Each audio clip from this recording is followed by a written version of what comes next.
Aloha and welcome to this week's video. So this week I'm going to be finishing up my Pahoa, or dagger is what that is in Hawaiian. The things that I have left to do on this piece is I need to put in the abalone pearl insets, I need to put in the teeth, I need to put on the wrist strap, and oil the piece. And so I still have quite a bit of left to work to do, so let's just jump right into it. So this first step I'm going to be doing is cutting out the sections or holes for the abalone pearl. These are going to be an inset rather than an inlay. So the whalebone was an inlay, which means it was sanded down flush with the surrounding coal wood. And then the abalone pearl is going to be an inset. So it's going to stick out just a little bit, not a lot, but just a little bit. So it's not going to be flush. The downside or the challenging side with insets is because of the nature of it, because you put it in and it's kind of one of the last things you do. There isn't too much sanding that I can do, and so I have to be careful so that I don't have to, I don't damage any of the surrounding wood too much. So I've already sanded the piece down to 320, and so after I've set this in and it's dried, I'm going to just be cleaning up that sanding back up to 320. And so I want to be a little bit careful and try to keep it as clean as I can as I put in both sides. You probably noticed I drilled a hole in the very beginning. I do that pretty frequently anytime I have a mirroring inlay or inset. The purpose behind that is so I can keep track of center on both sides without spending a whole bunch of time like measuring things and checking. It just makes it a lot easier to have the insets or inlays, whichever one I'm using, perfectly from front to back. And so to put them into place, I'm just using some epoxy that I mixed with koa shavings. And that kind of hides in the grooves, glued them in, and then sanding it down. And you'll notice I'm just kind of hand sanding on this. I will be using my disc sander a little bit more, but I've mostly finished sanding on the piece. So the final steps in sanding are really just cleanup. The next step here is cutting in the groove, and then I'm using my tungsten carbide bit. I pretty much always use this in cutting in the groove. The only difference here is because of how I'm going to be putting the teeth into place this time, I had to cut that groove really, really deep, probably twice as deep as I normally do. And the reason for that is I'm actually going to be pegging the teeth into place. So normally I lash them, which is traditional. Pegging the teeth is just another method of insetting teeth or affixing teeth to a weapon in Hawaii.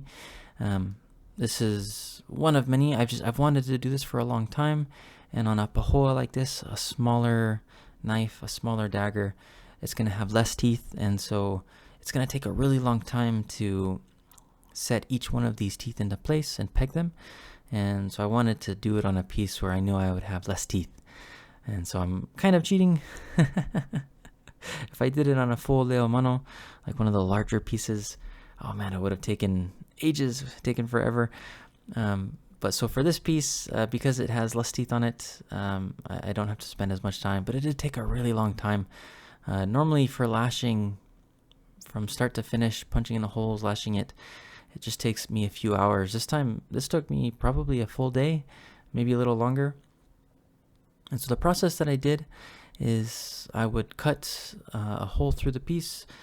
I tried actually a different methods as I was going through, because I've never done this before, and so I was kind of guess and check. I know traditionally what they would do is they would drill the hole through the wood, and then they put the tooth in the slot, mark where that hole lined up on the tooth, take the tooth out, and then drill out that hole in the tooth, and that's how they would have a nice good lineup. What I ended up doing is I'm using a combination of different bits on my Dremel here. One of them, the primary bit that I'm using is I think it was a 1, or was it a 3/16? No, 1/16? I can't remember. Anyway, it was a tile bit, and that kind of widened the hole in the wood, and then I'd use a smaller tungsten carbide bit and bore out the hole on the tooth, but that way I could keep them lined up, and that worked really well. And then the dowel here, I just had to shape the dowel down using my sanding discs, and then I also have a bench grinder, and I use the bench grinder that kind of work the dowel down. So it's a 1/4 inch dowel, which is too large of a hole. I didn't drill out the hole that large. And so I had to work those dowels down each time I was putting in an inset.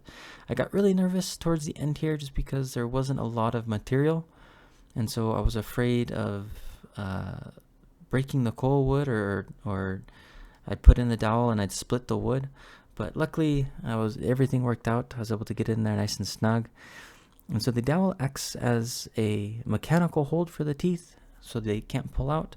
And then I cut the groove fairly thin, and then sanded down, or used a metal file to sand the teeth down so that they would almost wedge into place. And I did that so that from side to side they'd be nice and solid, and then trying to pull them, they'd be nice and solid. That way in all directions they'd hold in really tight, so that if you were to use this piece, the teeth wouldn't move around on you. They'd stay affixed pretty solid.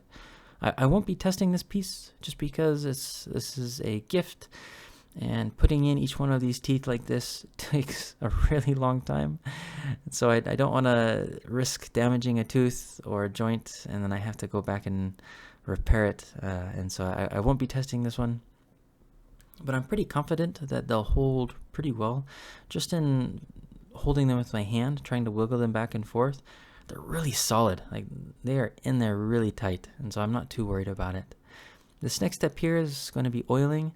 Man, I was so excited to oil this piece. The coil wood on this is just absolutely gorgeous. It has just a beautiful curl, and it's a dark grain, and so I was really excited to see the contrast between the coil wood and the pearl and the whalebone. I thought it'd be an awesome look, and it turned out absolutely beautiful. Love how this piece turned out. And so once I finish oiling it, I'm going to let it sit overnight, give the tongue oil time to set, and then I usually let it sit for about 24 hours, sometimes a little longer if I used a thicker layer of oil.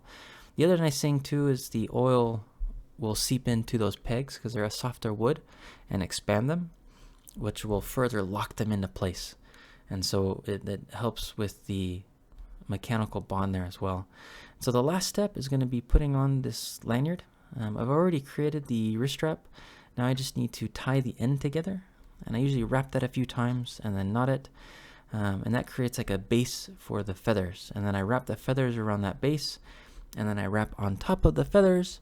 And then once I've wrapped the feathers, I wrap them pretty tight so they stick to that cordage that's in the center. I then wrap the feathers to each leg of the lanyard, which gives a mechanical hold to the lanyard. So that way, if you tried to pull the lanyard apart, it won't come apart. It's pretty solid. You could pull the feathers out if you yanked on them hard enough, but the feathers are decorative for a strap like this. The primary piece is really, the primary strap is to hold so you don't the piece doesn't slide out of your hand. So here is the finished piece. Now this is inside of my workshop, so I'll be taking it outside and looking at it in the natural light as well. But man, is this beautiful. I love how this piece turned out. The pegging on the teeth were awesome. I might do this again on future pieces. I absolutely love the way that it looks. The color of the coil wood on this piece was gorgeous. The inset, the abalone pearl inset, and then the whalebone just offset the rest of the piece beautifully. Funny enough, the color of the pegs kind of matches the color of the bone, and so it makes for like a really nice contrast from front to back. Turned out absolutely gorgeous. Well, I love this piece. It's definitely one of my favorite pieces. This was a gift, so I'll be wrapping this up and shipping it out. Mahalo nui for everyone that's watched and followed along. If you liked it, go ahead, leave a like and subscribe. Leave me a comment below, and I will see you on the next video. Aloha.